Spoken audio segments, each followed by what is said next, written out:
Donc 5 faits pour conduire quelqu'un à prendre une décision pour Christ. Premièrement, c'est d'abord le fait du péché. Quand nous évangélisons, à partir de demain, prenez le temps d'évangéliser, bien aimé. N'attendez plus. Il faut que la salle là, d'ici la fin de l'année, que vous partez d'ici. Qu'il y a même les gens dehors, qu'il n'y a plus de place. Je lance un défi avec vous. Qui lance un défi avec moi? Qui croit? Alléluia. Qui croit que d'ici le mois de janvier, la salle va être remplie, les gens resteront dehors. Voilà ce qu'il faut faire maintenant. La démarche qu'il faut faire pour aller évangéliser. Ça ne sert plus à rien de parler, de faire la publicité du pasteur Richard. Ça ne sert plus à rien de faire la publicité de ton église. Ça ne sert plus à rien de parler de beaucoup de choses. Voilà ce qu'il faut faire. Les jours à venir, les mois qui vont venir, ou bien les semaines qui vont venir, comment tu vas évangéliser? Premièrement, d'abord, le fait du péché. Il faut d'abord connaître le fait du péché. C'est-à-dire, quand je vais aborder quelqu'un, je vais parler pas de l'église, je ne vais pas parler de la religion, je ne vais pas parler d'un pasteur, mais je vais lui parler du fait du péché. Pourquoi le péché? Tout simplement parce qu'il ne peut pas recevoir ni connaître les choses de l'esprit, n'est-ce pas? Parce que l'homme naturel est mort par ses enfances et par ses péchés. Donc le péché nous empêche de vivre. Le péché nous rend laid. Il y a des personnes, plus ou moins, qu'est-ce qui se passe? L'homme naturel doit comprendre qu'il y a le péché. Parce que des fois, vous voyez certaines personnes, elle est devenue, c'est-à-dire, tu fais le maquillage, tu fais les choses, mais on dirait, tu te dis, mais pourquoi aucun homme me regarde? Je change de tissage sur tissage. Je m'habille des fois, je me mets décolleté, je fais, mais aucun homme me regarde. Qu'est-ce qui se passe? Parce que le péché rend laid. Le péché nous écrase. Le péché nous rend nerveux. Quand quelqu'un a l'amour, la paix de Dieu en lui, la personne a l'assurance. Dès que tu souris, tes dents sont tellement blanches. Tu m'as dit, mais qu'est-ce que tu fais avec tes dents? Non, c'est l'ancien de Dieu. Alléluia. Amen. Donc, premièrement, c'est de faire connaître à la personne l'état du péché. Que le péché l'empêche de grandir, de vivre librement. Il lui est impossible de voir le royaume de Dieu et d'y rentrer. Montrons-lui les passages bibliques et laissons-le les lire lui-même, car cela pourrait lui parler personnellement. Quand nous évangélisons, ne faites pas attendre les témoins de Jéhovah, je suis désolé. Mais prenez le temps de laisser à la personne de lire elle-même. Ne dites pas que non, oui, oh, pasteur Richard, vous avez prêché un jour, vous savez le péché, c'est comme ça, vous voyez lire dans Matthieu, tu lis, tu commandes. Non. L'évangélisation, c'est un moment d'échange. Je ne monopolise pas la parole. Vous nous montrez des passages bibliques et vous le laissez lire ces passages-là. Vous le laissez lire. Une fois que vous donnez un passage, vous le laissez lire. Il va lire ces passages-là. Demandez à cette personne si elle se sent pécheur. Attends toujours sa réponse. Monsieur, est-ce que vous sentez-vous bien, madame, est-ce que vous croyez que vous êtes pécheur? Est-ce que vous croyez que vous avez péché? Parce que vous m'avez dit, ah, moi je suis pas le mal, je ne tue pas, je ne vole pas. Avec le sang des descendants d'Adam et Ève, nous sommes nés dans le péché. Donc, si la réponse est négative, dans ces cas, nous faisons appel à notre connaissance biblique. C'est-à-dire que lorsque je demande à quelqu'un, est-ce que vous êtes pécheur? On va dire non. Ah. C'est là où maintenant je vais faire appel à ma connaissance biblique. Je vais commencer à lui dire, ok, d'accord, si vous n'êtes pas pécheur, donc ça veut dire que vous priez Dieu. Voilà, donc je commence à lui parler de Psaume 133. Voici qu'il est beau, qui est agréable, on peut déjà le vivre ensemble. Est-ce que vous allez à l'église quelque part ou pas? Notre propre intelligence doit disparaître. C'est-à-dire que lorsque nous commençons à discuter avec la personne, ce n'est plus notre problème personnel. Ce n'est plus notre intelligence personnelle. On commence à dire que non, moi comme ci, moi comme ça, vous savez. À chaque fois que nous évangélisons, nous croyons que nous sommes mieux que les autres. Nous sommes toujours en position de force. Ah, tu as péché, c'est pas bien ma soeur. Ce que tu fais là n'est pas bien. Tu vas en boîte, c'est pas bien. Ah, mais toi aussi tu vas de temps en temps. C'est pas bien ma soeur de sortir avec les garçons. Mais toi-même tu n'en sais même pas si tu as un problème ou pas. Non, ça c'est de la moralisation. C'est pas de l'évangélisation. Donc notre propre intelligence doit disparaître. Laissons le Saint-Esprit nous guider car le Seigneur doit être au centre de notre message. Donc soumettons-nous à son action et écoutons ses directives. Lorsque j'évangélise, je ne me mets pas en avant. Je ne mets ni ma congrégation, je ne mets ni mon église. C'est juste ma connaissance biblique et je partage avec cette personne. Et ce n'est pas mes propres commentaires. Deuxième fait, le fait de la séparation. Une fois que j'ai parlé du péché avec la personne, j'enchaîne avec le fait. Elle lui dit que le Seigneur aime le pécheur, mais il aime le péché. Lorsque nous sommes dans le péché, le Seigneur n'est plus avec nous. Donc, ça veut dire que vous dites à la personne, vous savez, si aujourd'hui vous êtes séparés de Christ, ou bien vous ne faites pas les choses spirituelles, c'est parce qu'il y a une séparation avec Dieu. Vous ne le savez peut-être pas, peut-être spirituellement, il y a des choses qui ne vont pas avec le Seigneur. Donc, expliquons-lui à ce moment-là qu'il est séparé de Dieu et sans relation directe avec Dieu, l'esprit qui devrait diriger son être, le maintenir dans une parfaite harmonie avec Dieu, va faire quoi? Il n'est plus en action. Donc la personne devient un homme charnel. Il n'est plus animé que par la vie naturelle. Il est plus animé que la vie naturelle. Son âme, ce que la Bible appelle l'homme charnel. Donc, je lui parle de son péché. Je lui parle du fait qu'il est séparé de Dieu par son péché. Amen. Amen. Donc là, la Bible nous apprend que le péché nous a séparés de Dieu et qu'un fossé s'est creusé entre lui et nous. En ce moment, vous dites, écoutez, Dieu, aujourd'hui, il est de l'autre côté, toi, tu es de l'autre côté, il faut que tu reviennes avec le Seigneur. Troisième fait, le fait du jugement. Tu as le péché, tu es séparé de Dieu. Si tu ne reviens pas vers Dieu, voilà ce qui t'attend. Je ne vous dis pas que voilà, comme ce que tu as fait, tu es comme si, tu n'es pas bien. Non, mon frère, si tu es dans le péché, ou bien si tu n'es pas dans le péché, mais pourquoi tu ne viens pas à l'église? C'est que tu t'es séparé de Dieu. Si tu es séparé de Dieu, il y a la manière de pouvoir revenir. Alléluia. Savoir que si tu ne reviens pas, tu auras le jugement. Romains chapitre 6, verset 23. Ou Hébreux chapitre 9, verset 27. Donc, expliquons avec amour et douceur la conséquence du péché qui est la mort. Demandons-lui s'il a besoin de quelqu'un pour mourir à sa place. Expliquons-lui la démarche à suivre. Jésus ressuscité est assis dans les lieux célestes et il faut le laisser toujours reprendre. Quatrième fait, le fait de la rédemption. Je l'amène sur la rédemption. Il faudrait juste lui expliquer à ce moment-là avec une simplicité et dans une cohérence des mots. Ne compliquons pas les choses. Parce que nous, les chrétiens, on est trop technique. On parle de la sanctification, on parle de l'élévation, on parle de la purification, c'est trop technique. Quand vous évangélisez, parlez un français simple. Ne répétez pas les phrases du pasteur Richard. Des fois, ne faites pas le style du pasteur Richard. Ne devenez pas un pasteur de 5 minutes. Non, soyez vous-même, avec vos propres mots, avec votre propre français. Simple, ne regardez pas les dictionnaires, n'impressionnez pas la personne qui est en face. Raison pour laquelle, des fois, vous évangélisez, la personne vous écoute, rien ne change en face. Parce que vous avez dit des gros mots, il n'a rien compris dans ce que vous avez dit. Vous avez parlé des termes bibliques tellement poussés, il ne comprend pas. Dès qu'on venait, il dit non, je ne comprends pas. Et cinquième fait, le besoin de recevoir. Demandez à la personne à évangéliser si elle est prête à recevoir Jésus-Christ. C'est ça le cinquième fait. Est-ce que tu veux recevoir Jésus-Christ?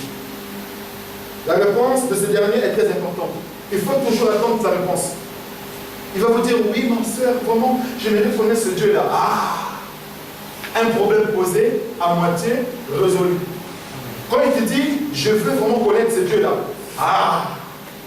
C'est le moment de dire, bon voilà, maintenant il faut que tu changes ta vie. Maintenant il faut que tu voles plus. Non, ce n'est pas encore ce moment-là. Il faut le dire, voilà, je vous invite. Je vais vous mettre en contact avec mon pasteur. Venez, nous avons un programme tel jour et tel jour à l'église. Venez écouter la parole, vous allez voir. Donc, demandez à la personne, c'est ça. Et cette réponse va nous permettre d'orienter notre conversation. On sait qu'on a affaire à quelqu'un qui veut recevoir Jésus-Christ. Et on va l'amener à confesser Christ. Bien-aimé, à ce stade, notre témoignage personnel est très important. Parce que comme quelqu'un accepte de recevoir Jésus-Christ, à ce moment-là, il va nous poser des questions certainement. Mais qu'est-ce qu'il vous me dites Jésus, il a fait même pour vous? Vous me demandez de l'accepter. Vous me demandez de venir à l'église. Des fois, c'est difficile. Tu es en train d'évangéliser quelqu'un qui est en super son, qui est en mazato. et qui a une montre en or, qui a une belle voiture. Toi, des fois, les babouches, à peine ça va quitter, ça va sortir. Tu marches tranquillement parce que ça risque de sauter. Des fois, même ta chemise, tu te rends compte que ça a perdu un peu la couleur. Et des fois, tu commences à dire non. Des fois, les chrétiens aujourd'hui, messieurs, excusez-moi, j'ai. Non. Non. Si lui, il est riche, mais moi, je suis l'autorité de Dieu. Je ne dois pas me baisser. C'est pas grave. Mets en valeur ta chemise. Mets en valeur ta beauté. Et parle-lui avec assurance. Dieu dit que je fais partie d'une église dont mon pasteur c'est Richard. C'est le nom de Dieu puissant. Waouh! Quand tu fais, c'est qui le pasteur Richard là? Tu dis, ouf, cet homme est exceptionnel. L'autre pasteur, je fais la publicité de pasteur. Ça veut dire déjà que tu te fais voir en valeur. Le pasteur c'est qui? Quand tu dis Richard, je vais voir il a la belle voiture plus que le pasteur. Mais s'il dit que le pasteur travaille où? Tu commences à avoir honte de ton pasteur. Tu commences à avoir honte de ton église.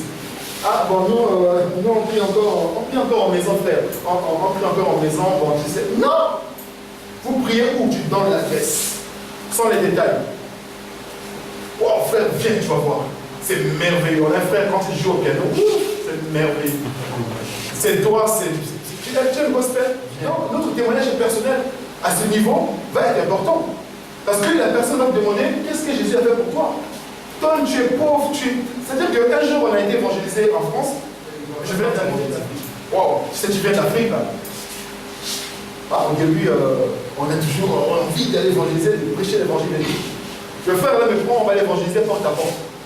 On arrive quelque part, on a sonné. Le blanc était dans sa maison, il est sorti en short, torse nu. Vous savez, les blancs, ils s'en foutent. Il est venu en courant, il nous a regardé. Mon frère là et moi. Bon, je venais encore d'Afrique, j'avais encore la tête d'Afrique là. J'avais pas encore l'aspect, j'avais pas encore l'accent, j'avais encore l'accent du pays là. Donc j'avais encore mes deux nouveaux pantalons types que j'avais achetés. J'avais pas encore les moyens. C'était mes premiers mois. Donc avec le frère on attendait et tout. Il nous a regardé, il est reparti dans sa maison et il revient, il ressort avec quoi? Avec un sachet. Il y avait des bananes et des gâteaux à l'intérieur. il vient me donner, il dit, je n'ai pas le temps, désolé, bonne journée, monsieur. Waouh! J'ai dit à mon frère, j'ai dit, monsieur, est-ce que je peux vous parler, s'il vous plaît? Il dit, non, je n'ai pas le temps, j'aimerais vous parler, monsieur. Merci pour le geste. Mon frère dit, non, laisse-le, je lui ai dit, laisse-moi faire. Ça m'a tellement choqué, ça m'a tellement énervé. Il dit, mais non. Il dit, non, je dis, monsieur, pourquoi vous comportez comme ça? Vous trouverez ça normal de venir, même pas nous saluer, nous dire bonjour. Et vous nous donnez, vous croyez qu'on a besoin de ça? C'est bien ce que vous avez fait. Mais pourquoi vous dites tout simplement pas que voilà, monsieur, je n'ai pas le temps, je peux vous recevoir. Le geste que vous venez de faire, c'est un geste discriminatoire. Ça veut dire que vous nous qualifiez de mendiants, vous nous qualifiez de pauvres. Alors c'est pas le cas. Non, monsieur, ne vous énervez pas. J'ai dit, mais non. Là, j'ai dit, écoutez, désolé, mais malheureusement, on n'a pas besoin de gâteaux. On a ce qu'il faut. Et vous êtes sûr? J'ai dit, oui, tenez. Je le vends sans sachet. Parce que je croyais encore. Je me disais, je ne suis pas là pour manger des gâteaux de blanc, je ne sais pas ça. Il va me donner un sachet pour que je suis qui? Parce que je suis noir. Là où je travaille, je suis le seul noir. Mais j'ai peur des personnes. On dit, ouais, les Africains, les racistes c'est de quoi? Ah, c'est difficile pour avoir le visa pour aller en France, tu es là, tu pleures. Difficile de quoi? Un enfant de Dieu, tu es là. Si tu veux aller en France, tu iras en France. Mais ça dépend, tu vas aller faire quoi? Tu sais même pas pourquoi tu vas aller faire en France. Des fois, les gens, ils arrivent en France, c'est parce qu'ils font. Soit ils deviennent des prostituées, soit ils deviennent commencer à faire les choses au quartier. La France, c'est difficile, bien aimé. C'est la vie comme avant. Aujourd'hui, même les Blancs, même ils sont rendus compte, même les Blancs, ils font les ménages. Et même les Blancs qui viennent des fois à la maison chercher à la place de passer les gars. Oh, des fois, j'ai envie de le faire, je dis, allez, vas-y, juste pour là, juste pour dire, allez, vas-y, on passe. Alléluia! Laisse-moi m'acclamer le Seigneur notre Dieu. C'est ça, commençons d'abord par nous valoriser. Quand nous évangélisons, ne faites pas pitié. Nous ne sommes pas des chrétiens de pitié. Arrêtez. Nous ne sommes pas des chrétiens des pauvres. C'est parce que nous venons à l'église que nous sommes pauvres. Arrêtez. Réveillons-nous, faisons-nous beaux, belles. Lèvons-nous, parlons de Dieu avec autorité. Et quand nous parlons, nous avons l'assurance. J'aime beaucoup les témoins de Jéhovah. Ils croient ce qu'ils font. Ils viennent chez toi, ils frappent. Ils sont en costard à leur cravate. Ils disent on veut parler. Ils sont sûrs de ce qu'ils disent. On les traite des sectes ou pas, ils sont fous. Mais toi, à peine on te voit avec la Bible. Dès que tu sors dans la rue, tu caches la Bible. Et quand tu rentres le dimanche la Bible, des fois tous les dimanches les chrétiens passent leur temps chercher la Bible. Elle est où? Des fois les enfants, mais toi aussi tu t'avais mis de mettre là. Et maman tape les enfants parce que ces enfants gardent la Bible des mamans. Tu mets la Bible aujourd'hui, tu retournes le dimanche d'après. Amen. Amen. Donc c'est ça, notre témoignage personnel. Fais évangéliser. Et je suis sûr de moi. Je parle de mon pasteur avec assurance. Je ne minimise pas. Minimisez-le, c'est pas le problème. Mais moi je sais. Je sais ce qui est en lui. Parce que si vous voulez être béni, commencez par bénir votre pasteur. Commencez par répondre oui, c'est le temps où Dieu est puissant. Là vous allez voir les miracles s'opérer. Mais si tu viens dire, ah, pasteur, ça a pris pour moi. Des fois il y a des prières dans ton cœur, on te dit, ah, pasteur, toi aussi tu. Non! Alléluia. Amen. Donc il faut laisser le Saint-Esprit de Dieu nous conduire pour chaque activité touchant. Planifions nos programmes d'évangélisation à l'avance. On ne dit pas, ah bon, je vais l'être comme ça le lendemain, je dis que je vais aller évangéliser. Non. Et une évangélisation doit être planifiée. Le plan du maître pour l'évangélisation, Jésus-Christ a planifié les choses. Jésus-Christ a commencé par choisir les 12 apôtres, n'est-ce pas? Jésus-Christ n'a pas pris tout le monde. Est-ce que vous voyez l'équipe de Jésus-Christ, c'était peu de sang? Il a pris quelques personnes. Il les a formés. C'est ce qu'il est en train de faire le pasteur. Il est en train de vous préparer à aller au combat. Il est en train de vous préparer à supporter demain. Vous vous rendez compte? Parce que la Bible dit qu'en une fraction de seconde, Dieu peut ajouter des milliers d'âmes dans son église. La conversion, la première conversion dans la Bible. Vous savez ce qui s'est passé? Des milliers de personnes ont été ajoutées à l'église. Mais si demain, des milliers de personnes arrivent, vous allez faire comment pour les gérer? Ah, pasteur, on ne peut plus. Pasteur, il n'y a plus de place. Pasteur, je fais quoi? Pasteur, mais non. Je me lève que la prochaine fois qu'il y a des sœurs qui se lèvent pour faire le protocole, habille-toi bien quand certains gens arrivent, quand un frère vient, tu le salues avec amour. Viens, soyez les bienvenus. Il faut qu'il y ait des protocoles. Il faudrait qu'il y ait des frères qui soient là pour servir de leur pasteur. Il faut qu'il y ait des gens qui soient là pour préparer la salle. Il faut qu'il y ait des gens qui soient là pour préparer les choses. Le pasteur n'est pas là pour faire préparer la salle. Vous êtes là, ça vous dérange même pas, le pasteur a rangé la salle, tu viens t'asseoir et tu vas être béni. Vous voulez toujours qu'on vous bénisse, mais alors vous ne voulez pas faire quelque chose au retour. Donc, à ce niveau, quand nous planifions notre programme, posons-nous la question de savoir qui allons-nous évangéliser. Parce que des fois on prend juste la Bible, on sort dehors, on commence à évangéliser. Raison pour laquelle on vous insulte, on vous traite de tout. Des fois vous venez, on dit, ah, moi Christian là, on me parle aujourd'hui comme ça, et à cause de Dieu, je ne sais pas grave, je laisse. Des fois tu as envie de pleurer, comment on te parle. Des fois tu arrêtes quelqu'un, ah, monsieur, excusez-moi, j'ai pas le temps, là, oula. Je te sens mal propre, on dirait, quoi, je sens pas bon ou quoi, j'ai fait peur, mon visage fait peur ou quoi. Parce que tu t'es levé toi-même, tu vas aller évangéliser comme ça. Non. Pose-toi d'abord ces questions. Les questions suivantes avant d'aller évangéliser. Est-ce que je vais aller évangéliser un ami? Parce que quand tu vas aller évangéliser un ami, c'est plus pareil. Parce que l'ami elle te connaît très bien. Vous avez fait les 4 jours ensemble. Il va bien t'écouter et dire, mais toi tu te fous de moi. Il te connaît tellement bien que quand tu es en train de parler, il est en train de regarder comment vous êtes en train de voler les gars, de faire les 4 jours ensemble, comment vous êtes en train de tricher à l'école, et dire, ah, toi aussi tu parles de Dieu maintenant. Donc, quand tu vas aller évangéliser un ami, tu ne vas plus en costard d'ami. Tu vas en costard d'évangéliste, un serviteur de Dieu, un chrétien de nous, qui va aller parler à son ami. Est-ce que je vais aller évangéliser une connaissance? Parce que l'amitié et une amie ou bien une connaissance, c'est pas pareil. Et un ami, c'est quelqu'un qui me connaît dans mon intime. Un ami, je peux me déshabiller devant cet ami-là. Mais quelqu'un, quand se connaît seulement comme ça, ne peut pas rentrer dans mon intimité. Donc, quand j'évangélise une connaissance, il y a aussi une manière d'évangéliser. On se connaît à peine. Donc, je ne me familiarise pas avec. On a juste une connaissance.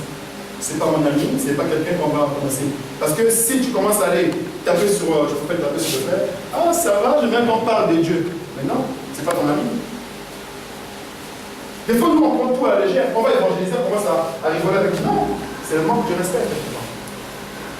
C'est une connaissance. Je parle avec cette connaissance, avec l'éthique, avec le respect, avec le savoir-faire. Parce que nous, on porte le chrétien, parce qu'on est chrétien, qu'on se permet de rigoler avec tout le monde, de toucher les gens, parce qu'on parle de Dieu. Mais non, il y a aussi le respect de l'autre qui est en face. Je peux commencer par le vous voyez. Je ne tutoie pas comme ça. On ne tutoie pas quelqu'un qu'on ne connaît pas. Est-ce que c'est un membre de ma famille? Waouh! Je vais évangéliser un membre de la famille. Des fois, vous allez vous rendre compte que tu es parti de parler de moi dans l'église là-bas, et que vous venez ici pour dire quoi? Des fois, si tu viens comme ça dire les choses, tu te dis, ah bon, c'est ce que tu vas raconter dans l'église là-bas. Ce que tu vas dire, c'est que je suis. Donc, quand tu vas aller évangéliser le membre de ta famille, sache que tu t'exposes à quelque chose de grave. Parce que la famille est basée sur les coutumes. Ils vont dire, mais qu'est-ce qui t'arrive là? Tu oublies que le grand-père, avant de mourir, avait dit quoi? Tu te rappelles? Là, tu dis, ah oui, c'est vrai qu'on devait. Oui, il doit faire ça. Des fois, tu abandonnes. Est-ce que je vais aller évangéliser un public ciblé? Est-ce que je vais aller évangéliser un inconnu? La sœur voit le garçon qui arrive, il est en costard, il est beau, il est merveilleux. Il va évangéliser. Des fois, 10 000 garçons passent à côté de toi, tu ne les évangélises pas. Et tu vois un beau gosse qui arrive là, tu vas commencer à l'évangéliser. Parce que tu as un peu d'espoir. Comme ça, si tu l'amènes à l'église, c'est à moi. Des fois, les sœurs amènent des frères à l'église, dès qu'une sœur commence à l'approcher, elle fait hey! C'est moi qui l'ai emmené. Je suis en train de faire quand tu deviens chrétien, on va se marier. Oh, ça devient ton chrétien personnel. Ou les frères aussi. Le frère, comme il est à la recherche d'une sœur aussi, dès qu'il voit une belle sœur là, comme ça, je parle de Dieu, ma sœur, dans la tête déjà, il me dit, qu'est-ce qu'elle est mignonne. Quand elle va venir à l'église, oh, on va se marier. Donc, quand tu vas aller évangéliser l'inconnu, à un moment, il faut savoir que tu es là pour Dieu. Tu n'es pas là pour chercher un travail ou bien chercher un copain ou bien une copine. Tu es là pour faire quoi? Que les âmes soient sauvées. Est-ce que je vais aller évangéliser un sorcier? Parce que des fois, on y va comme ça, juste oui, c'est notre famille, notre grand-père, tu ne connais pas le Seigneur, il faut aller l'évangéliser. Et tu te lèves comme ça. Par exemple, il y en a qui partent bien, qui reviennent malade. Le sorcier vous appelle et dit, venez. Il dit, toi là, bon, l'autre moment, il me fait peur, mais toi, tu vas voir. Je te connais très bien. Hier, on était en réunion ensemble. Donc, quand tu vas aller évangéliser les sorciers, ce n'est pas quelque chose de léger. Ça se prépare. Je dois aller évangéliser un sorcier, ça veut dire que je lance un défi. Ça veut dire que lui, le sorcier là, lui avec son Dieu, et moi, Boris Bolombi avec mon Dieu, on va voir. Et ce n'est pas un moment d'amusement. Ce n'est pas un moment d'aller faire non. Est-ce qu'on peut prier? Tu fermes tes yeux. Il ne va pas fermer les yeux. Pendant que tu fermes les yeux, tu vas savoir ce qui va se passer. On ne ferme pas les yeux devant un sorcier n'importe comment. On le regarde dans ses yeux, on lui fixe, on lui parle. Il va baisser les yeux. Il faut qu'il baisse les yeux. Amen. Amen. Il faut que quand le sorcier te regarde comme ça, il baisse les yeux. Il arrive là. Il est mal. Il va se lever pour fuir. Et si le sorcier s'assoit là, parle avec toi, c'est qu'il sache qu'il y a quelque chose qui doit entendre.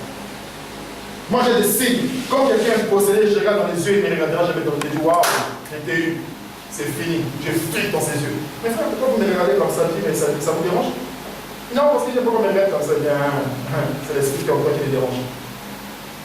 Donc on ne va pas évangéliser un sorcier comme on évangélise tout le monde. Oui, vous voulez accepter Jésus-Christ? Ah, vous voulez accepter.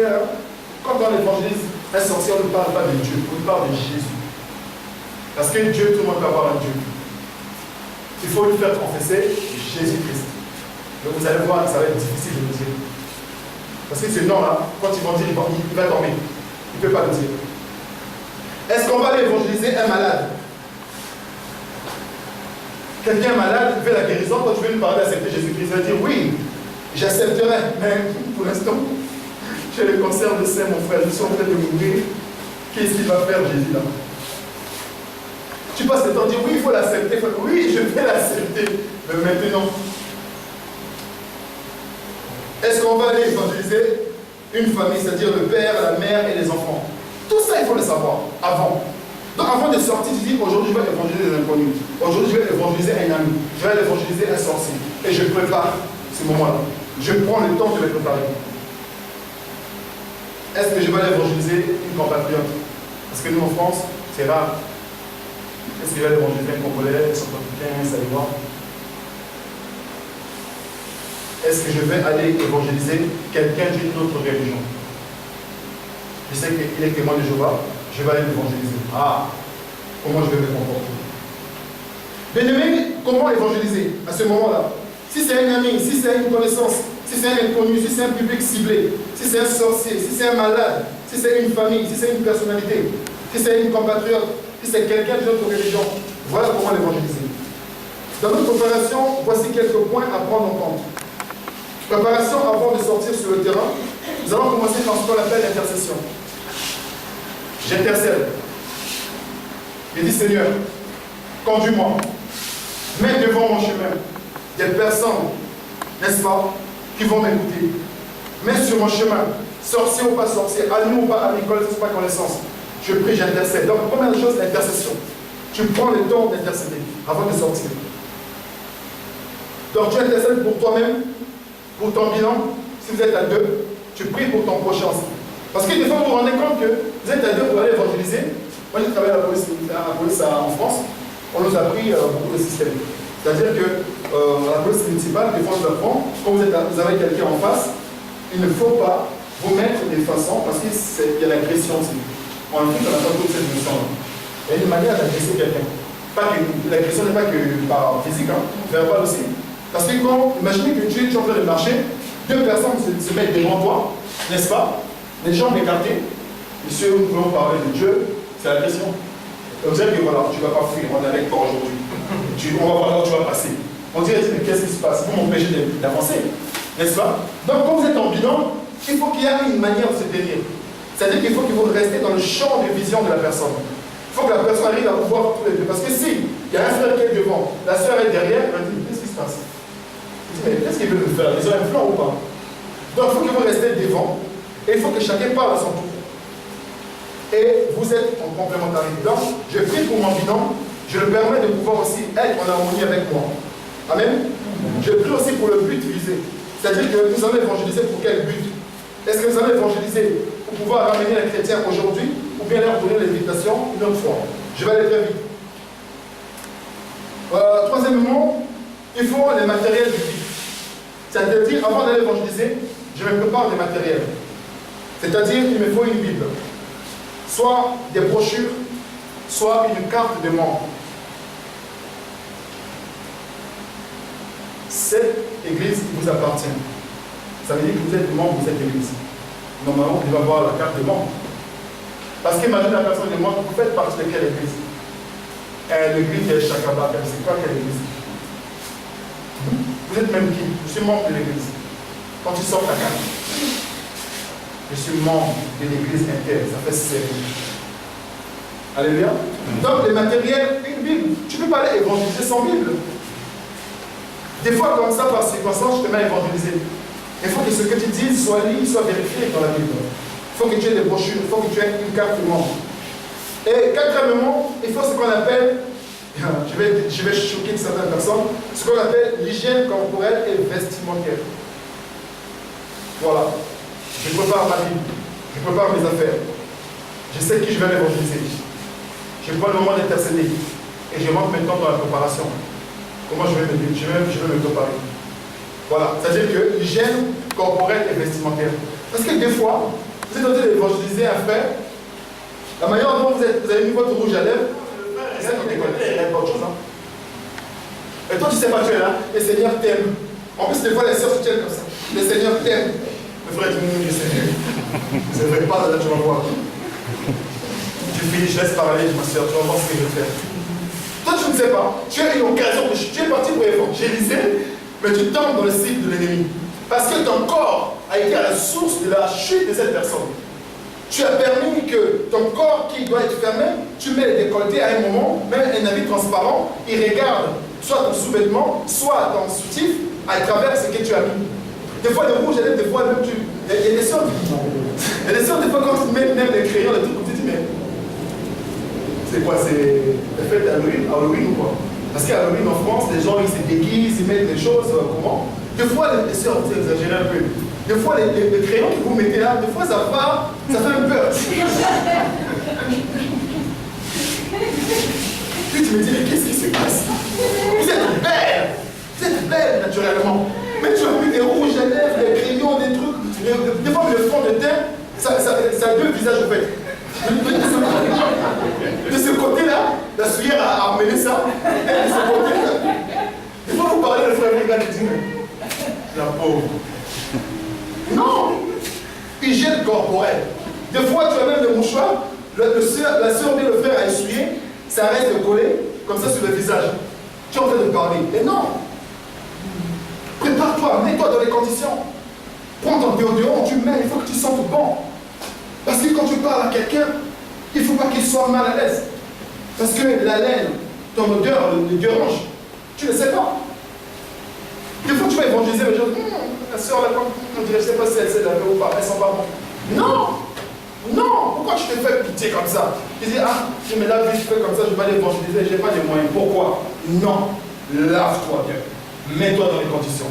Habille-toi comme il faut. Même si c'est une vieille chemise, au moment où tu l'es passé, tu fais des sortes de l'onction de Dieu, rend ça éclat. Et tu parles avec autorité, tu te brosses bien les dents. Il n'y a pas, tu parles avec les dolets entre les dents.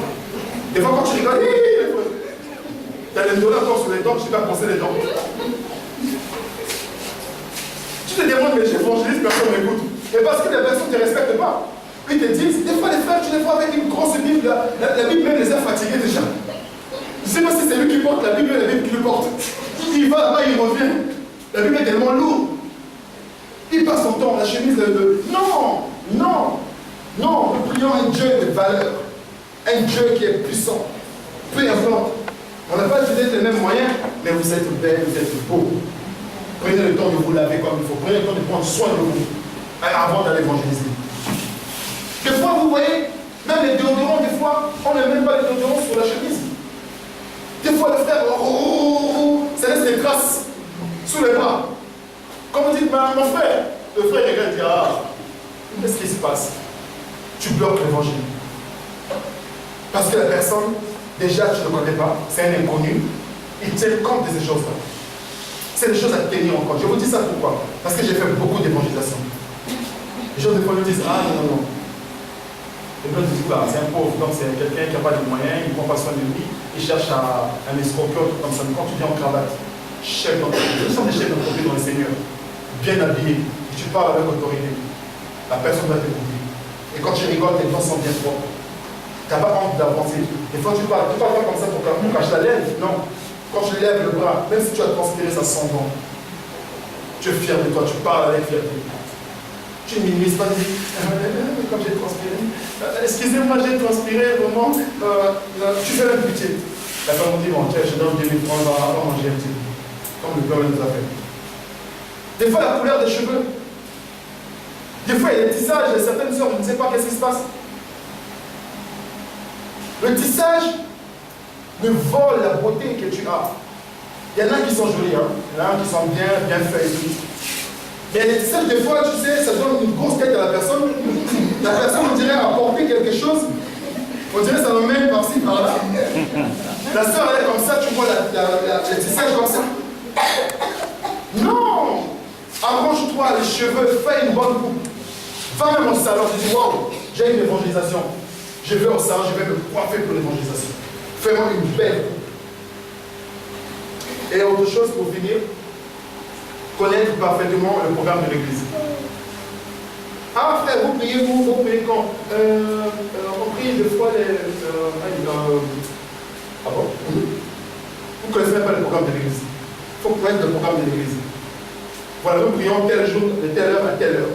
Nous faisons une intercession de tel jour. Nous avons chorale, nous avons ça. Tu connais par cœur le programme de l'église. Et sur le terrain, qu'est-ce qu'il faut faire? La première chose quand nous arrivons sur le terrain, c'est qu'il faut faire, c'est familiariser avec le respect et s'intéresser à la personne.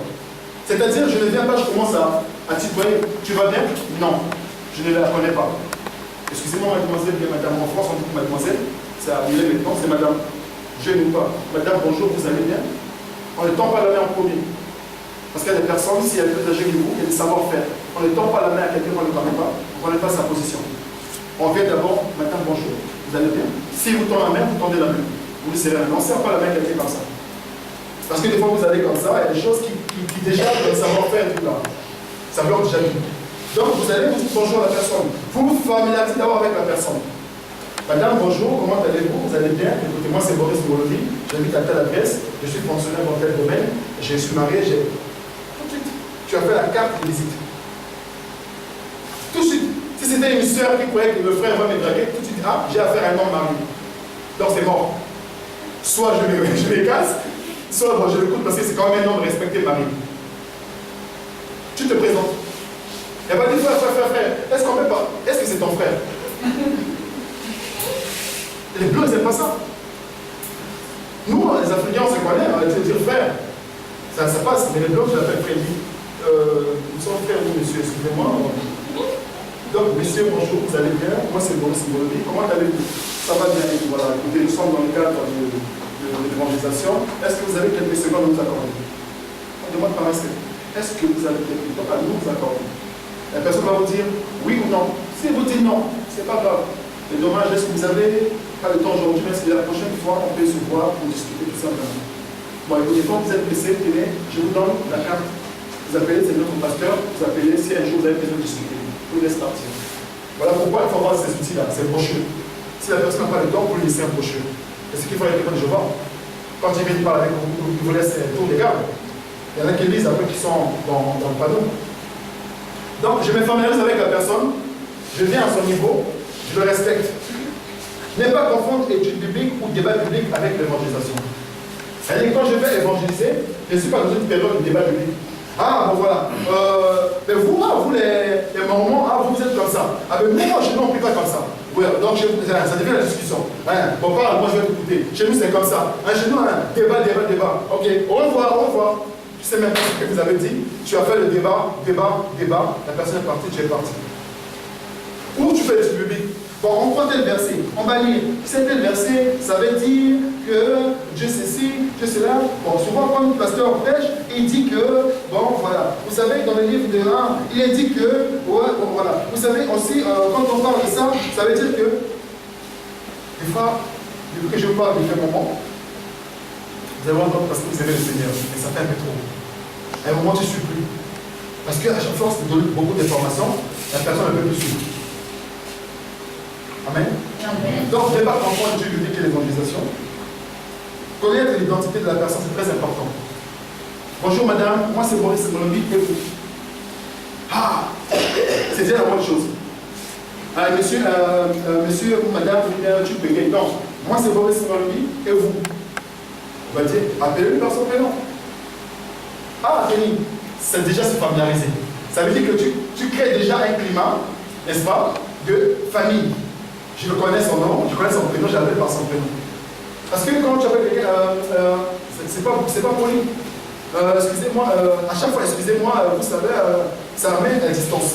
Ok, tout de suite, même si vous voyez la personne, vous le appelez par son nom, vous savez, monsieur Tony, vous savez, monsieur Boris, vous savez, Elodie, tu vois, c'est déjà famille. La personne, déjà, vous appelez par son prénom, il est déjà content. Mais quand si vous connaissez déjà. Amen. Donc, connaissez son prénom, connaissez son nom, connaissez sa profession. Ah, monsieur Tony, moi, vous qui travaillez dans ça. Voilà, vous qui travaillez dans ça. Vous qui travaillez ici, vous qui travaillez comme ça. Ne pas monopoliser la parole. Des fois, on évangélise, on a parlé, on a lu des versets, on n'a même pas respecté la personne de parole. Ne jamais monopoliser la parole. Évitons de poser des questions fermées. Celles qu'on répond par oui ou non. Vous priez? Oui. Vous priez? Non. Tu vas dire quoi derrière? Donc, pas les questions fermées. Quand on répond par oui et par non, il faut une question ouverte.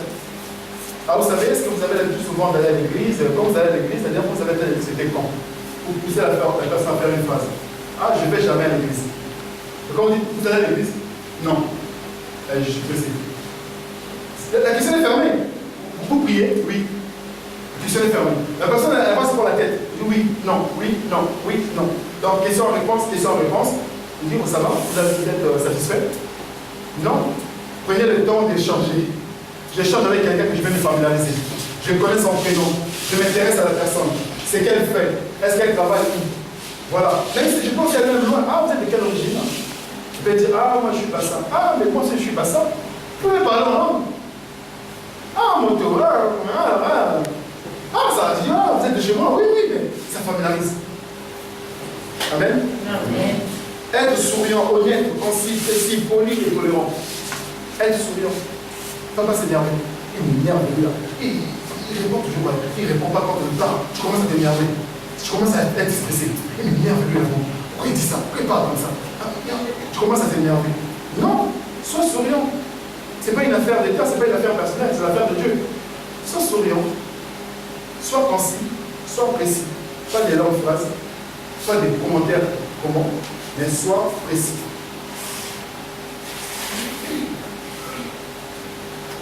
Tolérant. Si c'est un Jéhovah, si c'est telle personne, je tolère de discuter avec.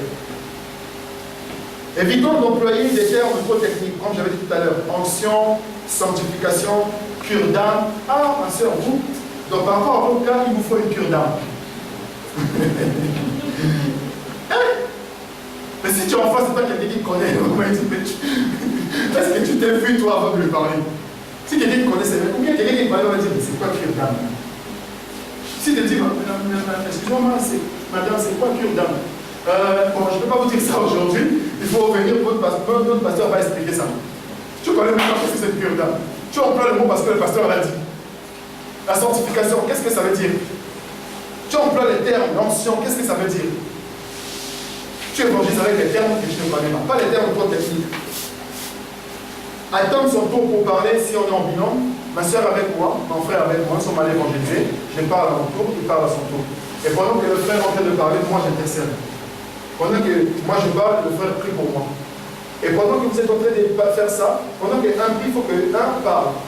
L'autre parle, l'autre prie. Nous ne pouvons parler pas au même moment. Respectez l'opinion de la personne qu'on évangélise. S'il est protestant, s'il est témoin de Jéhovah, s'il est banamiste, s'il est sorcier, s'il est quoi, respectez son opinion. Ne commencez pas à le juger, ne commencez pas à chercher à le convaincre. Respectez son opinion. Prenez un autre rendez-vous, prenez le temps de le connaître un peu plus. Terminez la rencontre par une prise de décision et échange des coordonnées. Adresse complète de la personne, pas notre adresse personnelle. Ah mon frère, voilà, bon, moi je vais vous laisser mes coordonnées. J'habite à telle adresse. Tu es d'accord, venez chez moi, vous demandez à la sœur midi. Tu commences à donner rendez-vous à la personne que tu as évangélisée chez toi. Non, ce n'est pas l'affaire personnelle. Le frère, il est content. Il dit, oh, on a trouvé une copine. Je vais aller chez elle. Bonjour maman, bonjour papa, je suis venu voir la sœur, elle dit. Papa croit que c'est un frère, ou c'est une sœur. Ah, donnez la chaise au frère, à la sœur. Vous asseyez, vous commencez à parler. Il va dire, bon, je peux t'offrir à boire. Tu vas dire oui. Et ce qui était pour l'évangélisation devient quoi? Copinage. Commencez à te faire le beau discours, tu vas dire, ah mais il est élégant, il est gentil, on s'est m'acheter à boire. Et la Bible, on va faire quoi? On met la Bible de côté. On met la Bible de côté. Donc on ne donne pas son adresse personnelle. On donne l'adresse de l'église. Et on prend les coordonnées de la personne. Parce que des fois on est évangélisé, on ne sait pas pourquoi avec la personne. On ne sait même pas avoir son numéro de téléphone. Il faut dire, ah, on va le